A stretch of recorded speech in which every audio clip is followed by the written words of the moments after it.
আজকে আমাদের রান্নাঘরে হয়েছিল পুঁই শাক। প্রথমেই আমি কড়াইয়ে তেল দিয়ে তাতে দিয়ে দিলাম ফোড়ন। ফোড়ন বলতে এখানে আমার ছিল শুকনো লঙ্কা, তেজপাতা, 5 ফোড়ন, হিং আর একটু দারচিনি। এরপরে তাতে যথারীতি দিয়ে দিলাম আমি পেঁয়াজগুলো।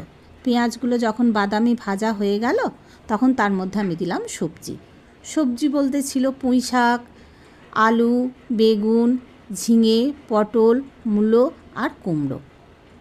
এটা দিয়ে বেশ আমি একটু নাড়াচাড়া করেছিলাম। পুঁই শাকটা ছিল আমার ছাদের বাগানের, তাই আমি পুঁই শাকটাকে আর গরম জলে ভিজাইনি। নাহলে বাজার থেকে আনলে আমি পুঁই শাক কেটে একটু গরম জলে ভিজিয়ে রাখি। এমনি ভালো করে ধুয়ে নিয়েছিলাম খুবই।